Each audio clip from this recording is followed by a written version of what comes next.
एक काम करो, उसकी हस्तरेखा देखकर बताओ इसके अंदर क्या गुण है और क्या दोष है। देवर्षि नारद ने जैसे ही भगवती माता विश्वमोहिनी का हाथ देखा तो उस हाथ की रेखाओं में तो लिखा था कि इसका विवाह भगवान के साथ होगा, अमर के साथ होगा। अमर सिर्फ भगवान ही है, इसका विवाह भगवान के साथ होगा। लेकिन कभी कभी ऐसी होती है, मन में भ्रांतियां उत्पन्न हो जाती हैं कि हम उल्टा समझ बैठे हैं। देवर्षि नारद उल्टा समझ बैठे।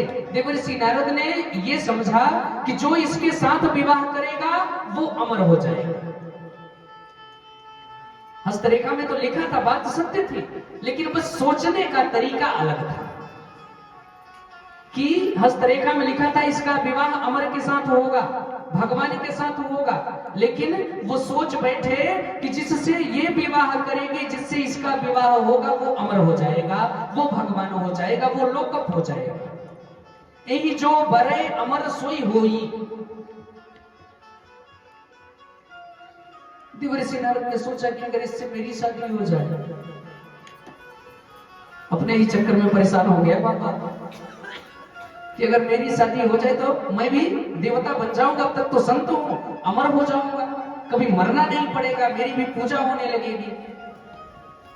लेकिन कुछ और कह के बताया उनको बताया क्या कि महाराज आपकी बिटिया बड़ी शुभलक्षणी है, जिस घर में जाएगी अन्न धन की कभी कमी नहीं होगी, ये तो साक्षात लक्ष्मी है। और सत्य में वो लक्ष्मी ही थी, कोई और नहीं था। ये कहकर देवर्षि नारद वहां से चलता बने जल्दी जल्दी।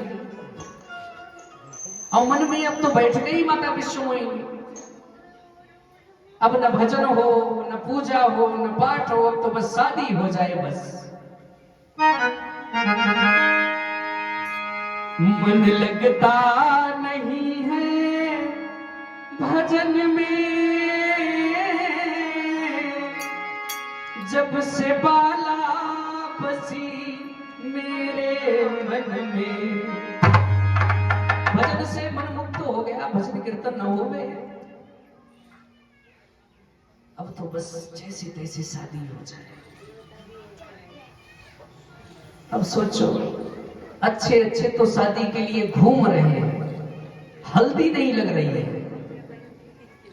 अब बाबाओं से कौन शादी करेगा बताओ?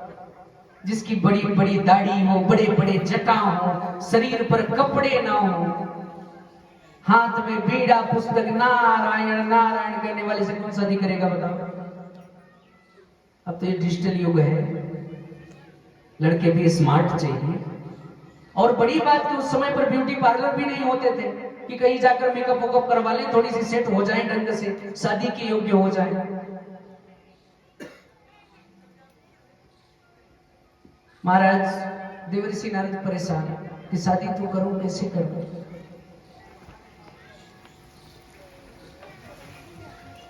देवर्षि नारद ने सोचा कि कहीं चलकर मेकअप करवा लूं। पहले तो सोचा चलो महादेव के पास बाबा से मेकअप करवाऊं, फिर सोचा ना बाबा ठीक नहीं है, वो मेकअप करेगा तो वो तो भस्म लगाएगा पूरे शरीर में, सर्प बिच्छू गोजर के कपड़े पहना देगा, वो होती होती शादी बिगड़ जाए महादेव से जो मेकअप करवा ले। फिर सोचा ब्रह्मा जी से करवाऊंगा, तो पिताजी हैं, बोले ना उनके तो दाढ़ी बाल सब सफेद हो गए, बूढ़े हो गए, बूढ़ों से शादी कौन करेगा? फिर याद आया उनको कि नारायण जो सदैव खोड़स वर्षीय है, 16 ही वर्ष के रहते हैं और हमारे पक्के साथी भी हैं, अगर नारायण ने अपना स्वरूप दे दिया तो मेरी बात बन जाएगी। फिर नारद जी ने सोचा कि नारायण से मुलाकात कैसे हो? कहीं ऐसा ना हो कि मैं चलूं यहां से तो क्षीर सागर और नारायण साकेत लोक में हो, साकेत जाऊं तो पता लगे बैकुंठ चले गए, यही करते करते रात हो जाएगी तो कोई और ब्याह के लेके चला जाएगा।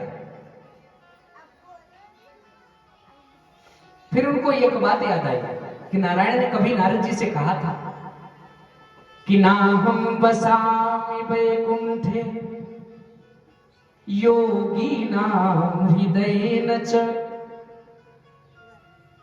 मम भक्ता जत्र गायन्ति